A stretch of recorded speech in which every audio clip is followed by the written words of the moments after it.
Ali, how did you decide to become an artist? I don't think there was a day where I decided I want to be an artist. Actually, I studied design, graphic design at the American University in Beirut, and I was working a lot with other artists. I started designing artist books, stage set design, playing in certain films, in theater plays.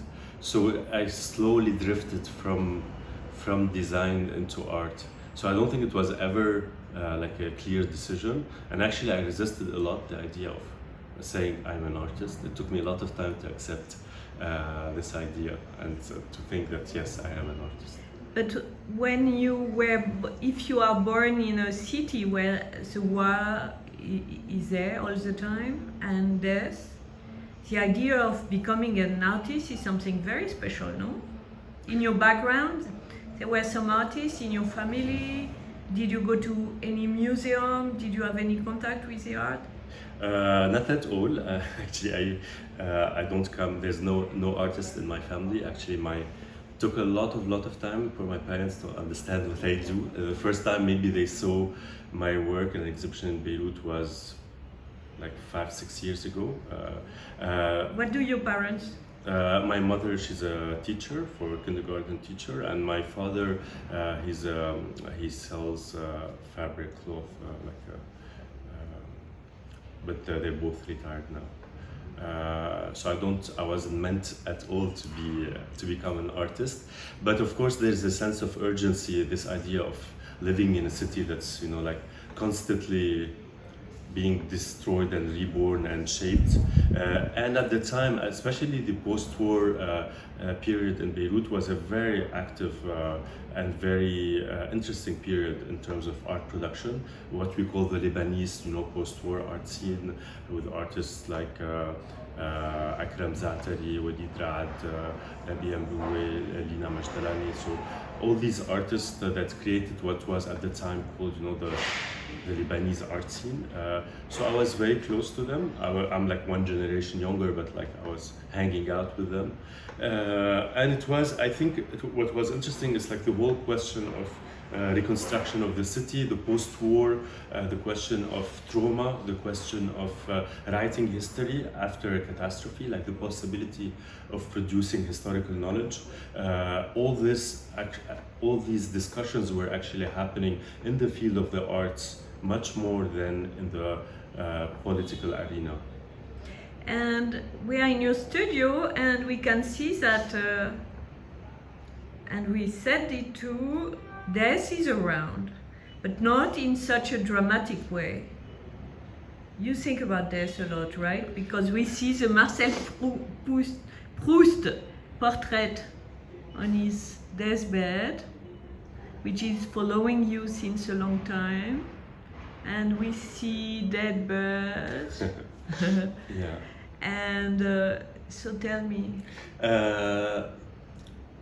I think thinking about death maybe it's a way to draw the line, or the shape around what is unknown, what remains outside of representation, what remains impossible to talk about. So my approach to death is not like a way of being the end of the life, like a linear way of looking at things. First comes life and then death. I think we live with death, especially when we're an artist. I think every gesture, every creative gesture, is measured to the distance of death. But we can also call it something else. We can call it the big unknown, the space of the possible, the space of something else. But could it be something like romanticism in a way? I think I'm quite sensitive to romanticism and how they view death. I think there is a romantic view of death, but more in a way of when I draw dead birds. For me, it's not a bird that was alive and now it's dead. It's representing death. in its essence, as an idea, as a manifestation, as a material manifestation. When we see Marcel Proust, I don't see the Marcel Proust that was alive and now he's on his deathbed. I see it like a state of being, la mort, the death, in the core of what this word could mean. But did you read Marcel Proust? Yeah. And you like it? I read it when I was young. I think at least La Recherche du Temps Perdu, it really affected me. And I think, what's amazing about this photo is someone who's also spent his life à la recherche du temps perdu, looking for this lost time, and to see him as dead as ever. I don't think you can look more dead than this. Bit ironic and poetic, I see. And you are interested in like 19th century German romanticism, like Goethe or things like that? I have to be honest, I'm not like an expert on 19th century philosophers, so I'm not sure how I can trace this. Or in 19th century paintings? Of course, more the artistic production for sure. A certain sense also of how do we place ourselves within the world, like our relation to, our receptivity also to everything that surrounds us, to nature, to the elements. We go back to the question of elements, and how we place ourselves in the world becomes like a prerequisite to understand the world that surrounds us. And starting from this, from this starting point, which is our body. I use a lot my body in my work, or a body as the starting point, as the point through which we start to perceive everything that surrounds us. But can you imagine yourself on the top of a mountain looking at the horizon? I'll show you later a scene from The Dam, the feature film. So there is a shot where we see Maher on top of the mountain from the back, looking at the city after that he had burnt everything. So of course, these are references that are direct in my work. So you are 21st century romantic. If you want. Global romantic. Global romantic. Yeah, maybe. And so, one of the striking things about your work is that you use a lot of different means. Like it goes from, I don't know if it's gouache or aquarelle to cinema, video, sculpture. A lot. Yes, but I still consider myself a video artist. That's like when I want to present myself as I'm coming from video, from moving image. That's where I come from. That's how I think. I see the world,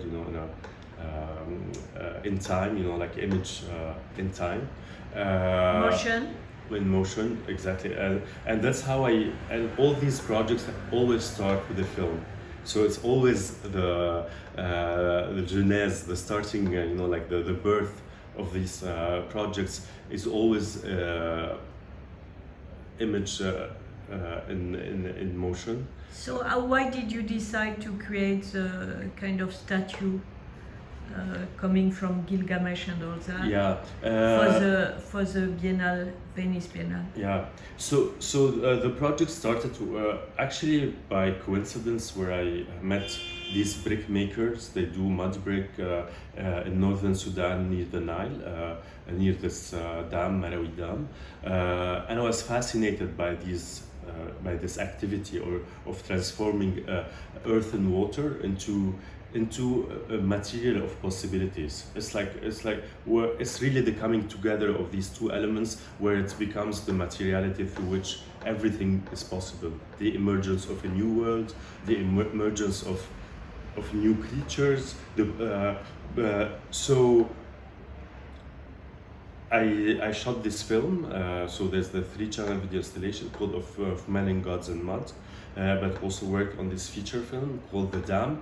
But at some point also you wanna put your hands also in it and start to experience. You want to be God too, to create from earth. Yes, I want to see at what point you blow in the nostrils and give life to these creations. To Adam.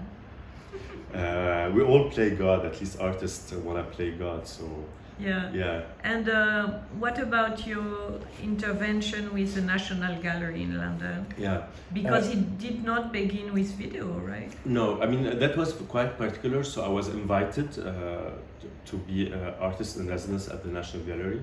And the idea of this residency that runs over a year is to invite an artist to create work in dialogue with the collection. One of the things I had been working on for a very long time is the question of the wound. And the way I see the wound as a crashing point between inside and outside. It's the meeting point where our internal world meets the outside world. In a poetic way, the way I see it. And I look at this, how wounds that leave scars, wounds that heal, wounds that disappear. So that was my entry point into the collection of the National Gallery. I wanted to look at artwork and paintings that were wounded.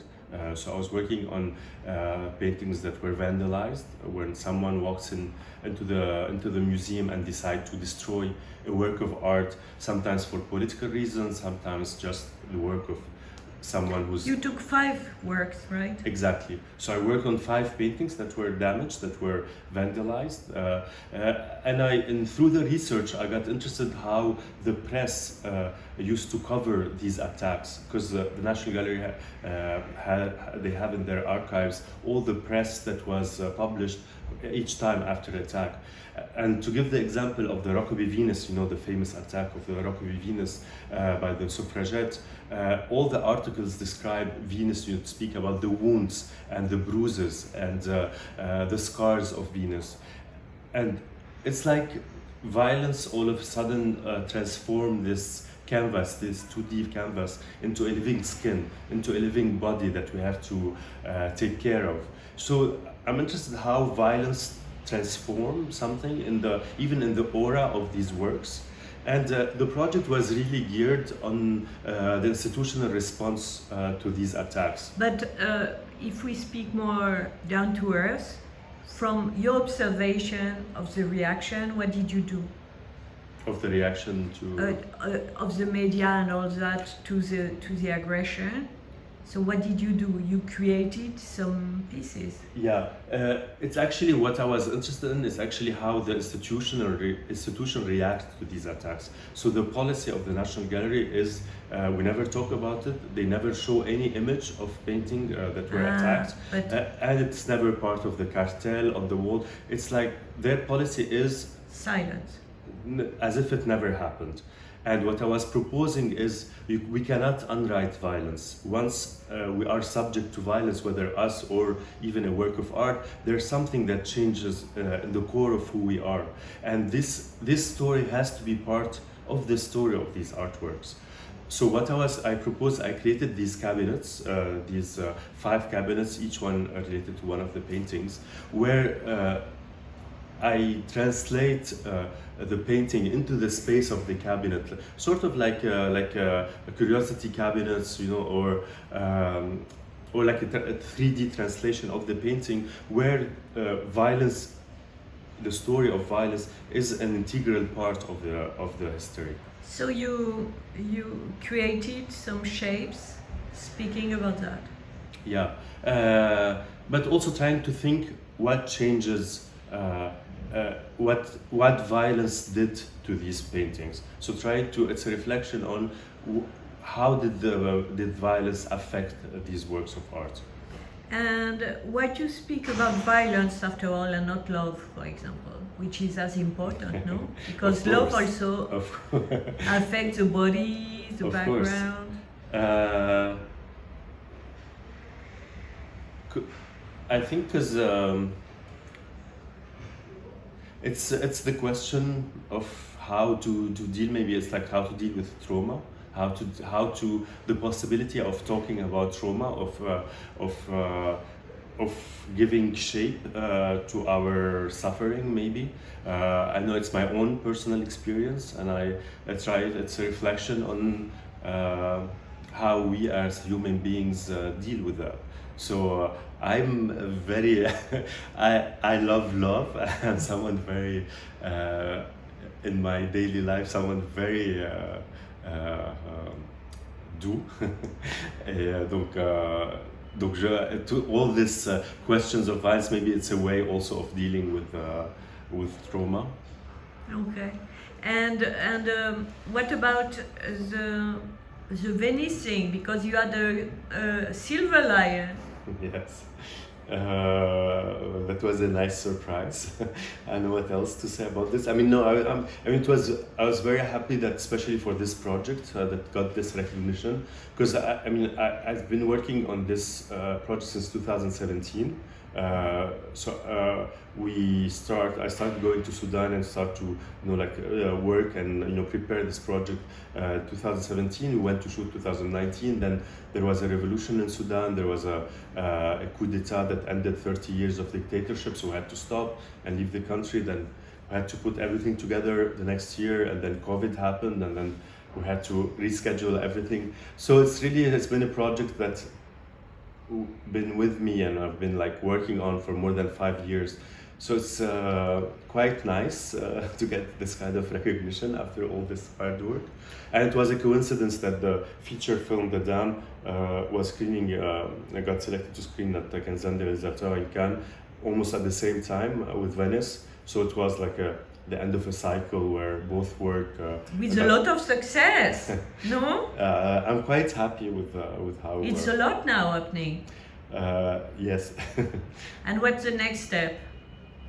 I'm still continue doing what I was doing. I want to travel with the film, because I think the feature film now it's gonna be presented in festivals. So I want to be there, because it's very important. It's the kind of film where I think it's important that people want to talk to you after the screening, discuss things. So I want to accompany the film throughout the year.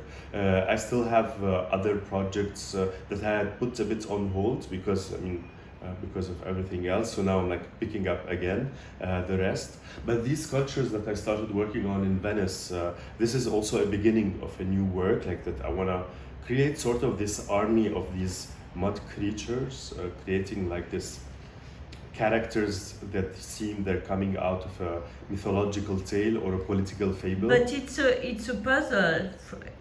The body is made by yourself, and the head is bought at auction. Yeah. At Drouot. Yes.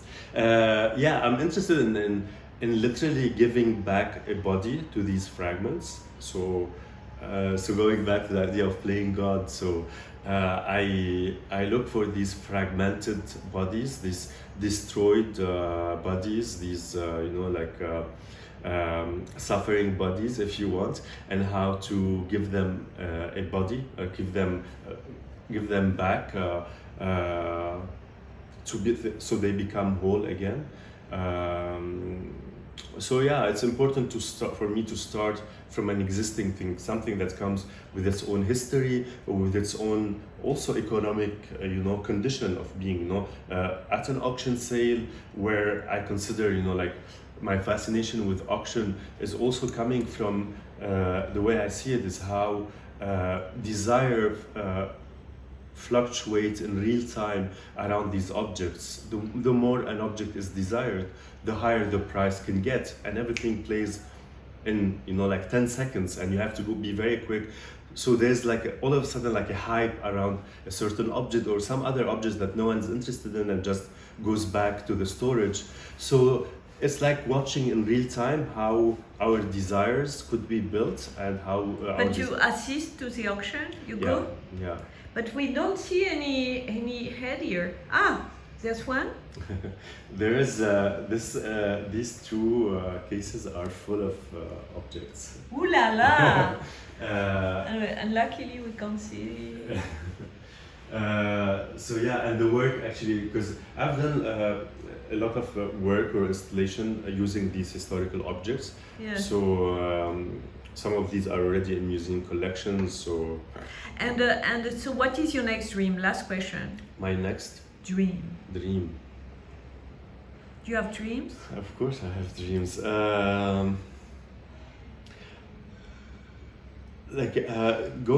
Doing the adventure of cinema was quite fascinating because it's like completely different world from the modes of production in the contemporary art world.